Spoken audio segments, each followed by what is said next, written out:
Bandeko babolingo mbote na bino baibo mesana kulanda chaîne na biso ya www.zoomel1000.com. Lelo tozali na sengo pona ko présenter bino ba émission na bino obo mesana kozela. Ngai papa Roger Babo lelo na ko présenter bino ba émission obo mesana kozela mokolo na mokolo pona ko talisa na bana ya Congo eloko nini oyo tobombeli ba. Rosalie Lokosu na zui responsabilité monene na chaîne ya www.zoomel1000.com pona kotalisa na bapeple congolais vérité to bosolo oyo nini esengeli na biso bana ya mboka toyeba esika oyo bato bazali kokangela bato misu to bazali koyebisa bato bamakambo oyo ezali ndenge wana te ebongi malamu ete biso bato ya Zoomel 1000 totombola mongongo mpe toloba tolakisa bango bosolo po ete mboka na biso ekende liboso po ete bapeple congolais bayeba eloko nini tokoki kosala po ete nyonso tu ezali kaka mpona lokumu ya mboka na biso po ete ezali esengo mingi mpona kotangusa bosolo na kati na biso ba diaspora congolaise oyo tozali libanda ya mboka. Na ntango oyo bozala kaka bisika bozali nde bokolanda basango ya www.zoomel1000.com. Bandeko babolingo mbote na bino bayebo mesana kolanda radio Zoomel 1000. Bandeko babolingo lelo tozali na esengo mingi mpona kopresente bino ba émission na bino obo mesana kolanda mokolo na mokolo. Lelo tokolobela bino nini bandeko babolingo, lelo tokolobela bino na ndenge nini ba série ya ba escroquerie ezali ko continue na kati ya ambassade ya RDC. Bandeko babolingo tolobaki na bino ete tango nyonso tu oyo biso ba journaliste ya radio Zoomel 1000 tozali komona makambo ndenge ezali kotambola na ndenge ya malamu te pe esika tozali komona peuple congolais azali kolela na bato bazali kolinga kosala bango mabe tolobaki ete tokotombola mongongo mpona koloba. Bandeko babolingo na banzi ete tango mosusu bato mosusu bazali kokanisa ete bato bazali koboma mboka na biso ezali bato oyo bazali kosala ba makambo ya mike mike nzoka nde bato bazali koboma mboka na biso malamu kaka bato oyo Joseph Kabila akabange azali koplace bango na ba institution ya minene bango nde bazali koboma mboka na biso me bato bazali ko comprendre yango te. Bandeko tango tobandaki koyebisa bino ba makambo oyo etali ba irrégularité ya ambassade ya RDC na Berlin ba makambo babandaki kosala mingi bazalaki kokanisa ete biso tozalaki contre bato ya ambassade tozali koloba ba makambo kaka tika po toloba alors que tango tozalaki kozwa ba plainte ya bato ndenge nini ba congolais babandaki kolela mingi bamonaki yango lokola liseki. Mais sikoyo bandeko babolingo boyoka esika lisusu nini oyo bato ya ambassade ya RDC après avoir kolia bambongo ya bato kosala bescroquerie na bambongo ya bato ya va baye ko continuer lisusu kaka na baserie ya bescroquerie. Bandeko ezali na bandeko moko oyo bakomeli biso pe baye koyebisa biso ete bomeka kotala na page ya ambassade esika basili kopresente liste ya sika oyo ezali kosala ete kotinda ete babakisi bamibeko na kati na bamibeko wana ndenge nini bato bakoki kosala po ba recevoir ba passeport na bango. Bandeko bamolingo tango toye kotala liste oyo ambassadrice Chakembo asili ko présenter pe a signer na se nde toye ko confirmer que tolobi voilà donc oyo ezali confirmation ya escroquerie na bango oyo ezali kosalama na kati ya ambassade nde sikoyo eloko epesi biso makasi totombola lisusu mongongo mpenza po toloba. Bandeko tozali koyebisa bino bacongolais mpe bacongolaise il faut boyeba yango ete tovandi quand même na bamboka oyo ezali bapays développé yangana tolobanga ete ebongi na congolais nyonso tu ntango ovandi na poto ndeko linga ozwa mayele pe linga okolisa mayele po ete moto mosusu akoki kouta lobi na Afrique te abanda koya kokosa yo eke yo vandi na poto awa oyebi quand même ba loi bandeko ba bolingo tozali koyebisa bino ya solo eloko oyo ambassade ya RDC na Berlin bauti kosala ezali eloko moko bandeko soki bakongole balobi bamema bango na niveau ya justice nazali kokosa bino te bandeko ba bolingo awa na Allemagne des fois te bato ya ambassade bakokweya bandeko ba bolingo toyokaki mikolo leki ndenge nini bato ebele babandaki kolela mpona makambo ya bapasseport na bango awa na ambassade ya Berlin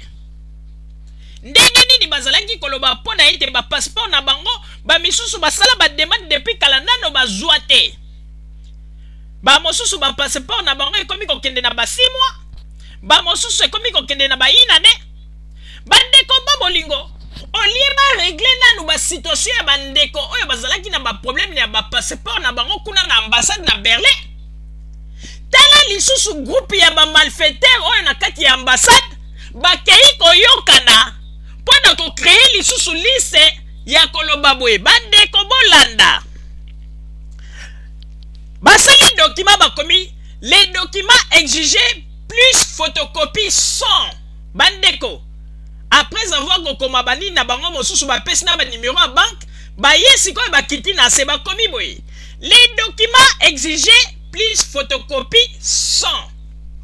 preuve de paiement des frais de passeport 150 €. Formulaire de demande de passeport 20 €. Bandeko, depuis quand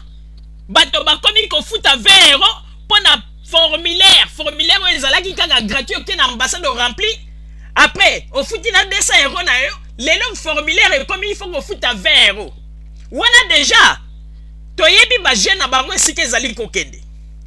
certificat de nationalité ou attestation tenalier de certificat de nationalité 40 €. Autorisation parental légalisée pour mineurs 30 €.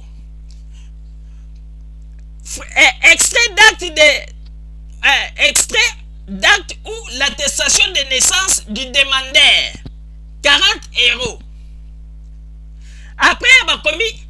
carte consulaire bandeko oyo kutu ya carte consulaire wana oyo kutu ya carte consulaire wana toyebi ke ezali déjà nini moko ezalaka déjà na kati wana déjà 30 € problème ezate mais eloko yeko kamwisa biso bandeko ekomi lisusu frais de service non frais service express bandeko frais service express eboteli wapi et puis lisusu pour les cas d'urgence un montant supplémentaire de 100 € ou libre choix du requérant bandeko tozali koyebisa bino ya solo bato oyo bazali kozwa neti lokola bapesi bango ambassade ya RDC kuna na Berlin bakomi kozwa neti bakongolais oyo bazali na poto bakomi kozwa bango neti bilanga na bango esika ya kolela mbongo bandeko bato oyo basalisaki bapasseport na bango ane passé bopesi bango nano solution na bango te sikoyo boye susu bobimisi balise ebelebele bambongo ebelebele bobandi kosenga bato boyebi teke bakongolais ebele bazali na Allemagne awa bazali mpe na baproblème ya bambongo mpo na nini bino baautorité ya Congo bokoki koyokela peuple mawa te oyo bozali kosala ezali escroquerie mpo na nini liste oyo bosalaki yango bien avant te mais bandeko après avoir koétudié après avoir tosololi na bacollègue na biso awa na kati ya radio toye kojuge boye bandeko boyebi bato ya ambassade oyo bambongo oyo bazali kosenga bato ezali bambongo moko bapasseport oyo bofutelanga bambongo avant il faut ezala bambongo wana ekota problème yango sikoyo baye kobakisa nombre po ete soki okaki kosalisa passeport ofuti mwa mbongo ya mingi po eluka kokombre batu wana baluka bambongo bakozwa comme bénéfice ya likolo baluka kokomande bapasseport oyo nanu basilisi balitige kuna na Congo te me bandeko babolingo tozali koyebisa bino boye mpo na nini responsable numéro 1 ambassadrice Shakembo bato ebele bakongole ebele bazali na baproblème mpo ete bafuta bambongo na bango bapasseport bamona te. Mais azali moto ya liboso, azali la première ya kosala liste mbangu mpona kolakisa na bakongole bofuta boye bobakisa bozomona te ke wana ezali escroquerie. Donc ye soki bakongole baza kosenga bajustification na makambo ya bapasseport na bango wana vadiniere. Soki ezali mpona makambo ya mbongo wana omoni na basignature na ye baza kobeta cache chakembo ale azwi asigné wana omoni ndenge bazali koboma lokumu ya Congo. Bato ozali koyebisa bino bandeko babolingo soki totomboli mongongo mpe tolobi likambo oyo meme balima bango moko oyo tozali na bango balobi ete ambassade na bino bazali moins sérieux. Bandeko bino boregle nanu kutu basituation ya bato oyo te. Tala lelo bato mosusu bazali kolelalela bakomeli biso bazali koloba ete bozali kaka bino moko nde moto bokoki kotombola mongongo. Lelo bato mosusu bakomi koloba nini ke ezali Joseph Kabila na ambassadrice Chakembo nde bazali koyokana mpona kolieba mbongo ya bakongolais, y compris na ministre ya affaires étrangères Memwamba. Bandeko babolingo vraiment ezali pasi pe mawa, ezali pasi pe mawa po ete makambo oyo bato ya ambassade bazali kosala ezali malamu te. Pe bandeko balobi ete ezali na ambassadrice ye moko te, ezali pe na monsieur Liaou oyo azali kuna na kati ya ambassade oyo bazali kosala bamanevre mpona kolia bambongo ya bato. Ezali na ndeko moko asili koyebisa biso na telefone alobi ete bandeko ya radio Zoumel Bill nazali koyebisa bino makambo ya solo bondimela ngai alobi un jour akendeki kosalisa passeport na ye akoti esika oyo bato basalisaka passeport en attendant bavandisi ye esika oyo abandaki kozela mpona kosala baformulaire. Alobi ayoki monsieur Liaou na kati kuna azali koloba bamakambo oyo ete ndenge nini ya bacommande aza solola na moto na telefone ya bacommande ya bamituka. Omoni ntango mosusu ata soko azalaki koloba makambo na ye privé mais bato bakomi komona bango kaka ke bazali moins sérieux mpona ete bambongo ya bato ekomi nde kosala baaffaire. Bandeko biso toyebisaki bino boye bakongolais tolobaki yango malamu bofungola matoi. Moto nyonso to ayebi ete passeport na ye ezali kowumela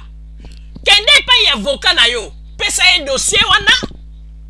pe avocat na yo atinda likambo na ndenge ya tribunal nzela ya mokuse tobande koyebisa bino depuis kala mpo lelo oyo mama Chakembo ambassadrice Chakembo akomi kopesa bato liste mpona koloba ete soki olingi ete ozwa likambo na yo na ndenge ya lombangu il faut 100 euros. Bandeko depuis quand?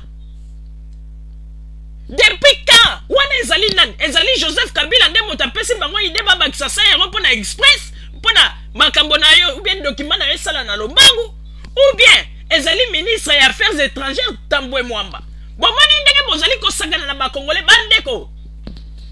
yango na tolobi ete moto nyonso tu oyo ayebi ete passeport na ye ezali na mindondana na zwi yango te bambula eumeli ndeko touche avocat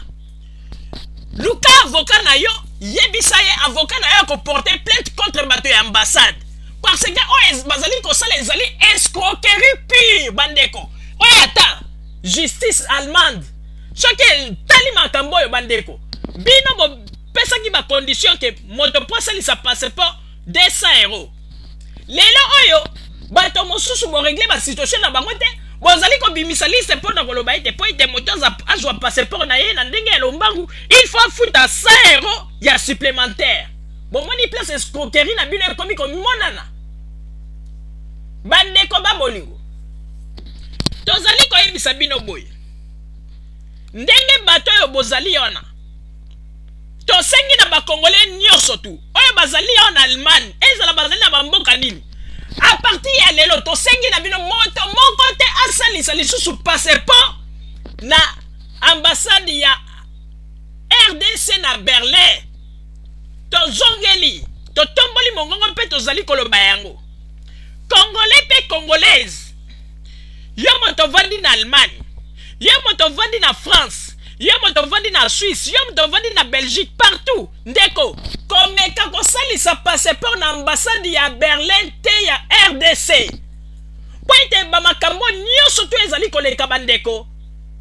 tozali na baelema mosusu ya moye toloba yango eza te mais tobombi yango po ete soki lelo totomboli mongongo po ete tozwi mpenza base ya makambo esika makambo nyonso tu bato ya ambasade biloko bazali kosala mpe tolobi yango ndeko yo moto ozali na avocat na yo touche avocat mpe zwa dossier na yo kotisa yango na justice nde moto ekokatela bino bamakambo po ete babiloko bazali kosala ezali mawa mpe ezali koyokisa mboka na biso RDC soni bapasseport ya bato plus de 500 personnes bosisa nano bamakambo na bango te bato ebele bazali kolela bapasseport bazwa te lelo oyo bozali kobimisela bato liste mpo na koloba nini ke atala monta bokobanda kofuta bobakisi na ba 20 euro ya formulaire depuis quand po ete na kati ya 200 euro oyo bato babandaki kofuta deja bafrais ya formulaire ezalaki na kati mais ndenge nini boye koinvente lisusu bokoma 20 euro ya formulaire pomoni ndenge bozali kokosa bapeple congolais yango na tolobi ete Joseph Kabila président de la République soki azali komona babiloko oyo mpo na ngai mpenza mama Rosalie nazali kobanga eloko te mpe nazali kotombola mongongo mpe nayebi ete bakokende na nga mpe epai te awa tozali na mboka ya justice ata lelo soki tokomi liboso ya tribunal ngai nakotelema mpe nakoloba nayebi ete nakolonga bango mpo ete nazali na baelema bandeko Joseph Kabila akoki kotikela biso bato ya boye te na ambassade ya RDC tala lelo ndenge bato bakomi koloba ete Joseph Kabila asali coopération yena mama Shakembo pena bato ya ambassade bazali kolia bato bambongo. Est-ce que président de la République ayebi kutu ba makambo oyo ezali pasi pe mawa papa Roger na pesi yo maloba. Merci mingi mama Rosalie pona kopesa ngai maloba bandeko babolingo ba congolais pe ba congolaise oyo nyonso tu azwami na Allemagne oyo nyonso tu azwami na bamboka nzinga bandeko na tango tozali koyebisa bino yo moto yebi ete osalisi nanu passeport te ndeko koluka ba risque te koluka ba problème te tozali koloba ete à partir de maintenant ndeko soko olingi kosalisa passeport kokende lisusu na ambassade ya RDC ya Berlin te tango yango tozali kotombola mongongo pe tozali koloba soko olingi kosalisa passeport na yo ndeko tinda kende na France ou bien na Belgique kunande okosalisa passeport na ope mindondo ezalite okozwa ba passeport na yo sans problème ndeko bokeba poete awa na ambassade ya RDC na Berlin ekomi nde service ya bato oyo bazali kosala kikulu na en cravate oyo bazali kolia bambongo ya bato bandeko babolingo bato ebele bazali na ba problème na kati ya ambassade ya Berlin ya RDC basalisa ba passeport na bango bandeko ba misusu bakomi kokende na bambula mobimba ba 7 mois ba 8 mois ba 6 mois bazali kaka kuna ba passeport na bango bazwa te metala lelo oyo bazali koya kobimisela batu liste moko oyo ete ye Shakembo ambassadrice o Shakembo avandi na mwa batu na ye basololi lokola ba passeport ya batu ndenge kangami kuna na Congo bambongo ya batu bazwaki po basalela bambongo wana eza bloqué quelque part bakomi kolinga siko pour augmenter ma prix po ete tango bato bazali kofuta bambongo ya mwa mingi bango baluka ko libérer ba passeport mosusu bandeko oyo bazali kosala ezali escroquerie parce que lelo oyo babiloko bazali kosala ezali koyokisa nde mboka na biso soni toloba sikoyo bato baye kosala pona mboka ou bien baye pona ko nuire situation ya ba congolais o bazali en Allemagne pena ba mboka nzinga bandeko biso tolobi ete bandeko na likambo oyo ndenge ba congolais bazali kolela tolobi ete tokolite na yango tina suka moto akobangisa biso na kati ya likambo azali te tokokende na yango tina suka ata balobi kende na niveau ya justice tokokoma tina justice parce que o bazali kosala ba congolais yango te bandeko yango na tolobaki ete bino bato bozali na bavoka na bino bokotisa ba plainte bavoka na bino bakotisa ba plainte contre ambassade parce que eux ezali escroquerie comment expliquer bazali kobimisela bato ba liste ya boy alors ba congolais yango na pot na Allemagne ba gagnaka combien likolo ya passeport ya pamba il faut baba na kopesa senga bango ba mbongo ebele boy bino bolobi ete boye pona kosala pona service ya peuple mais boye pona ko nuire situation ya Congolais te en Allemagne. Bato ebele ba passeport na bango ekangamaki kuna na ambassade. Bato ebele ba komela ambassadrice au Shakembo. Mais jamais ambassadrice Shakembo a répondu na Batouana. Et lelo oyo pona likambo go senga mbongo tala ye wana tsikoyo a separaître mbangu pona go signer na se a signer PB Shakembo pona nini eza likambo ya mbongo au moins ni ndenge boza ko linga ko baby sa situation ya ba Congolais ko nuire situation ya ba Congolais en Allemagne. Oya boye est-ce que ezali ambassade to ezali pensant que batindeli biso nde batu ya kuluna pona koya ko boma lisusu ba Congolais malam. En tout cas pona wana vraiment nazali koloba yango ya solo ngai papa Roger na tongoli mongongo makasi na ba élément on nazali na bandeko po ezali ke ba makambo mosusu moya kolobeza te mais tozali na ba élément moko na ba preuve moko oyo ete ata bato ambassade ata moko mama ambassadrice Shakembo soki ezali devant la justice a ko s'en sortir te wana tozali koloba yango à haute voix tozali koloba ete soki devant la justice a ko s'en sortir te vraiment tu veux comprendre donc ezali ekiri moko na ba monsieur Liaou wana nyonso tu baza na kati baza bango nyonso na kati bazali kosala ba magui bakomi kosenga batuti lelo bambongo express po ete o formulaire ekende express po ye noki omoni ndenge escroquerie ya bato ezali kokende mais boza kotia misapi na bino boza kotia maboko na bino na moto ntango mosusu bozali kokanisa ete poto elengi tozali baattaché diplomatique mais bokeba po ete biloko bozali kosala bino moko bozali komilukela makambu bolinga ko faire tourner intention ya bato mosusu bazali makanisi ya mabete na ndenge na bakoma lelo contre bino sans que bomiyeba bokeba mais tosengi na bakonzi ya Congo kobanda na ye moko Joseph Kabila amekana nu kotala likambo oyo pe tosengi na Zakari Bababaswe oyo azali coordonnateur ya Lingala Facile bomeka kolobela likambo oyo ndenge nini ambassadrice ya awa azali kosala ba magui na bambongo ya bakongolais basi balembi pe bazali même prêt ya kosala ba trouble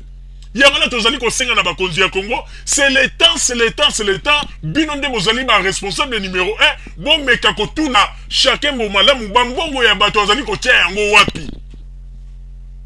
mais biso toyebisi na bakongolais batikali bomeka kutu kosala erreur te bokende na ambassade ya RDC na Berlin bosalisa ba passeport bosalisa te botika bango bongo bopesa bango embargo total parce que babiloko bazali kosala ezali kikulu na a cravate makambo tozali koloba tozali na kati ya souci ya ba peuple congolais to moni ndenge nini bato mosusu bazali kolela na ba telefone na biso bazali kobenga moto mosusu komona mosala na ye baby mais bato bazali na mawate bazango ya lisusu koluka po balia bango lisusu mbongo tala ba liste ya boy est-ce que o ezali pona koyokela ba peuple maoto ezali pona kobomba ba peuple est-ce que Joseph Kabila to ministre Alexis Tambo Mwamba aza koyeba makambo yo ambassadrice so azali kosala ba congolais en Allemagne to aza koyeba te mais babiloko mosusu ezali kosalama bino moko nde bokoluka lobi bobenga lisusu bana ya poto awa na Allemagne o bakuluna ou bien bato mabe mais biso tobandi toza kotombola mongongo po ete biso tozali ntango nyonso ya contact na bato wana en tout cas bakongolais oyo basalisi ba passeport na bango ezali droit na bango pe bazali pe bato mabe te parce que ezalaki droit na bango bolobi ete passeport ezali na 200 € bakei na 200 € bafuti mais lelo bokomi kobinisa bango et puis lelo oyo chacun boye kobimisa liste mosusu yangana tosengi na bakongolais bokeba moto moko te asalisa lisusu passeport na ambassade ya RDC na Berlin o makambo tozali koyebisa bino ezali vrai ndeko soki osalisi passeport na ambassade ya Berlin yebaka ete obwaki mbongo na yo na libulu obwaki mbongo na yo na mai ya lolaba wana nde oyo toyebisi bino soki boyoki biso te etali bino bobenga biso lisusu te mpona boyebisa biso atala boye tala boye tosi toyebisi bino position ya bato ya ambassade mpe bamanevre nini bazali kosala oyo toyebisi bino ezali ndenge wana mpo ete tozali na baelema oyo ezali kose justifie escroquerie na bango aventure na bango bazali kosala na ntango oyo natiki maloba epai ya mama Rosalie omeka nanu kolobela ba ndeko na biso bakongole mpo ete ezali kosala pasi na motema ndenge nini komona baautorité ya mboka bakomi lisusu kosala baje na bambongo ya bakongole oyo baye kokuta bazali kozwa bambongo ya pasi toyebi biso nyonso mbongo ya poto ndenge ezali mbongo ya pasi ndenge nini bato ya ambassade bazali kosala bamagui ya boye mpe tosengi na bato nyonso bazali na bazwi nanu bapasseport na bango te esali mikolo ebele bazali kobinisa bango botouche baavocat na bino boporte ambassade plainte wana nde ezali le seul moyen po ete likambo oyo yango nde justice nde kopesa ambassade dele mpo na bapasseport na bino mpo ezali droit na bino oyo liste oyo bawisili kobimisa oyo bandeko botenir compte na yango te oyo ezali pire escroquerie jamais tokoki kopesa bango raison po ete ntango bango basalaki banini na bango ya bapasseport formulaire na kati ya 200 euro wana bambongo ya baformulaire na ya batembre nyonso ezalaka na kati boni lelo baye kobimisa liso oyo bayebi eloko nini bazali kosala bokeba na escroquerie oyo ezali korenie na kati ya ambassade na biso na Berlin mpe tosengi na bakongole nyonso tu moto moko te asalisa lisusu passeport na ambassade ya Berlin kuna na RDC mpo ete du sérieux ezali te mama Rosalie nazongiseli yo maloba. Merci mingi papa Roger pona kozongisela ngai maloba bandeko kongole na banzi ete bosili ko comprendre pe bosili ko yoka ndenge nini ba makambo tolobeli bino bozala mayele bofungola miso po ete ambassade na biso ezali lisusu ambassade te ebongwani na yango esika oyo moziki ya ndenge nini bazali kosala likelemba na bambongo ya bato oyo bazali koya kosalisa ba passeport bokeba moto moko te akende kosalisa lisusu passeport na ye na ambassade ya RDC na Berlin bopesa bato wana embargo soko oza na besoin ya passeport kende kosalisa yango na France ou bien na Belgique na Allemagne lisusu te po ete komi lie moko dangereux esika moyini to satan na telemi azali kolinga konuire situation ya bakongolais na banzi ete bandeko babolingo bokeba du sérieux ezali te na kati ya ambassade ya RDC po ete kobanda na responsable numéro 1 ye moko azali koapuye meme makambo ya escroquerie na kati bomoni meme liste oyo tosili kopresente bino ezali baliste moko oyo bazali kosala kaka bango na bango mpe escroquerie oyo ezali escroquerie mobimba bandeko oyo ezali escroquerie mobimba mpo na nini ntango bavotaki loi ya kozwa bapasseport biométrique est-ce que batenaki compte te ya koloba ete formulaire ekozala 20 euros alors que ntango bapesi monte ya 20 euros toyebi ete na kati ya 20 euros baformulaire ezalaka nyonso na kati bamakambo nyonso na kati boni lelo ambassadrice aye kobota bamasolo ya salite ya solo oyo lelo aspesi tie mpe na signature na ye azali ata koyoka soni te azali kopesa meme kilo na mosala na ye oyo bapesi ete oyo ezali makambo ya soni vraiment ezali pasi mpe mawa bandeko babolingo toyebisi bino ete moto moko te akende lisusu kosalisa passeport na ambassade ya Berlin botika bato wana ndenge wana baregle nanu basituation ya bapasseport ya bato oyo bazwaki po ete oyo bazali kosala ezali escroquerie purement et simple bokeba mpe tosengi na bato nyonso tu oyo bazali na bapasseport na bango nanu bazwi te botouche baavocat na bino basala plainte contre ambassade ya RDC po ete ezali ba droit na bino pe justice ya awa ekokwesa bino te bokozala na ba raison na bino po ete ezali nde biloko bango basali babengaka yango abus de confiance escroquerie purement et simple